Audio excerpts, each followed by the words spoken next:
Now at 6, record-setting floodwaters in southeast Oregon. You know, I see a lot of people deciding to stay, a long time in their homes until the last minute. Coming up, why last year's wildfires could be partly to blame for the flooding. And Oregon senators are pushing for new legislation that could give more funding to combat the causes of urban heat islands. Plus, a Eugene woman giving thanks to 2 different family members who donated their kidneys to her 30 years apart. I don't know what you say to someone who has given up a kidney and to save my life. More on her story, other local headlines, and Rod's full forecast coming up here in the 6 o'clock hour of sunrise.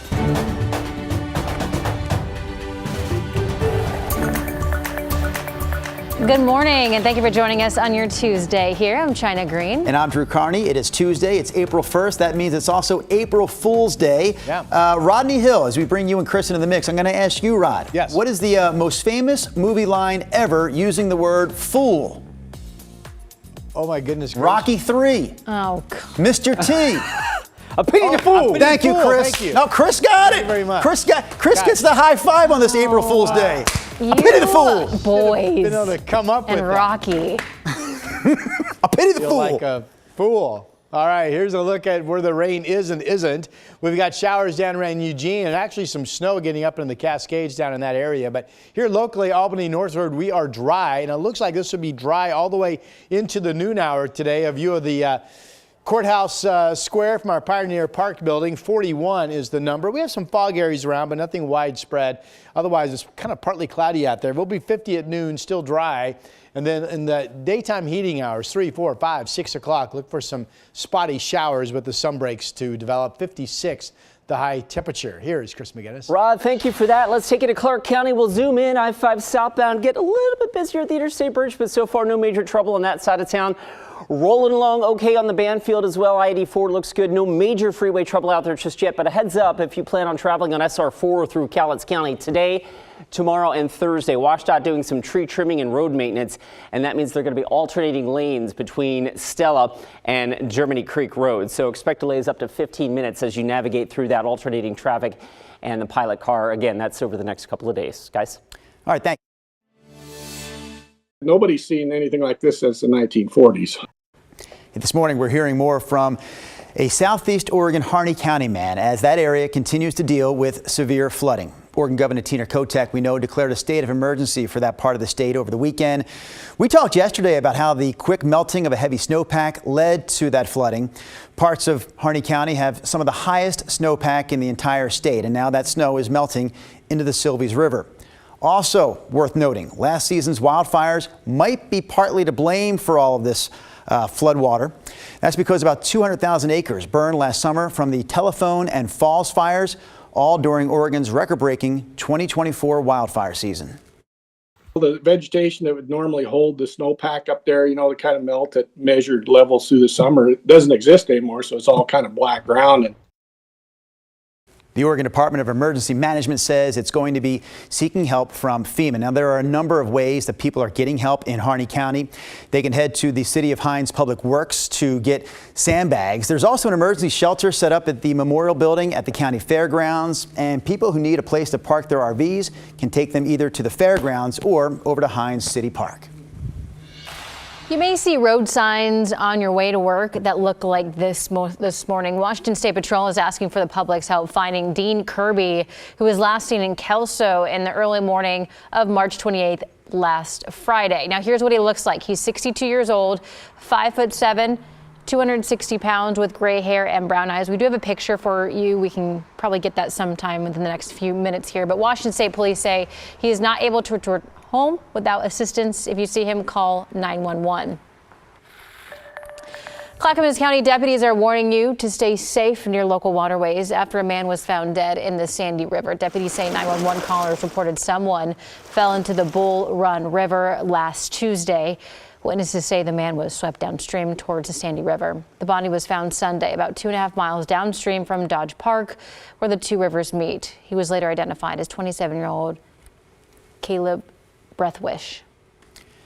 We've been following this developing story overnight in Hillsborough. Police there say they've ended their search for the suspects involved in a shooting last night, but it's not clear if that means they arrested anyone. The shooting happened around 8:30, not far from Hillsborough Airport near Northeast Cornell and 17th Avenue.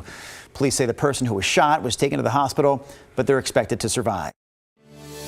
We're going to eliminate FEMA. So we've got a lot to do, but it's all good, and we're working hard, and we're going to make sure that we're continuing to do exactly what you promised. That is the voice of U.S. Homeland Security Secretary Kristi Noem vowing to shut down FEMA at a cabinet meeting last week. Her comments have led to questions about who will pick up FEMA's responsibilities if the agency does in fact get shut down. Now, those responsibilities include helping people during natural disasters and running the National Fire Academy, which trains many local firefighters. Earlier this month, FEMA announced it was canceling courses at the academy while it evaluates agency programs and spending to make sure that they are in line with the Trump administration's priorities. KGW's Stephanie Domrat recently sat down with Vancouver City Manager on Straight Talk. He said the question now is where local firefighters will train. All of our firefighters are expected to have hazmat training because you never know when they go out on a call what type of things that they could encounter. And so they have to have a certain number of training hours every year, and especially for, the incoming class, new hires, they have to be able to get that training so that they're safe when they're out there doing their jobs. And so we always look for the most cost-effective way to do that with the highest level of training, and one of our best tools to do it has now been shuttered. You can catch the full episode of Straight Talk anytime on our KGW YouTube channel or on our TV app, KGW+. Oregon senators are backing federal legislation to combat urban heat islands. So that's the phrase used to describe what happens when urban areas experience higher temperatures because of development. Sunrise reporter Thomas Schultz is covering this story for us in the newsroom this morning. So Thomas, let's talk about what exactly this legislation will do. Well, Drew, it would create a $30 million grant program providing funding to plant trees and add cooling centers nationwide. It targets areas with a lack of shade, heavy populations, and a large amount of parking lots, sidewalks, and roads. All that pavement really drives up temperatures. Oregon Senator Jeff Merkley says areas like East Portland with few trees are dangerously exposed to extreme heat. His colleague, Senator Ron Wyden, said in a statement, it's a must for federal investment to help local communities respond to this life and death risk. Wyden went on to say the bill would provide resources for farm workers, construction workers, and everybody working or living outside. And this legislation comes as areas across the country have been hard hit by heat waves recently. In 2021, 72 people died in Multnomah County as temperatures hit a record-breaking 116 degrees in late June. Nearly 100 people died as part of that heat wave statewide. And last year, we topped 100 degrees 4 times, including 3 days in a row here in Portland. The highest temperature was 104. Now, under this bill, money would be available for local, metro, and tribal governments. Let's bring in Rod now, and I know you're noticing some of those interesting heat trends, right? Yeah, Thomas, we've done a number of stories on this over the last few years, stories that were centered around the fact that we're simply losing our 70-degree afternoons in the summer, being replaced with days where the highs are in the 80s and 90s, increased need for air conditioning because of that. And just a mini snapshot of the last 2 seasons. The summer season of 2023 produced 26 days of 90 plus and 4 days of 100 plus. And it was pretty similar last summer. We had 28 days of 90 plus and 4 days of 100 plus. And if you compute the average, just going back to 2000, the average number of 90-degree days we have each summer is now roughly 20. Now, you go back in the decade of the 70s and 80s, that average was about a dozen. And there's plenty of reason to believe that this number will eventually become more like 30 90-degree days expected in any given season. That is a tripling of the number of 90-degree days in a period roughly of 50 to 60 years. That's really fast.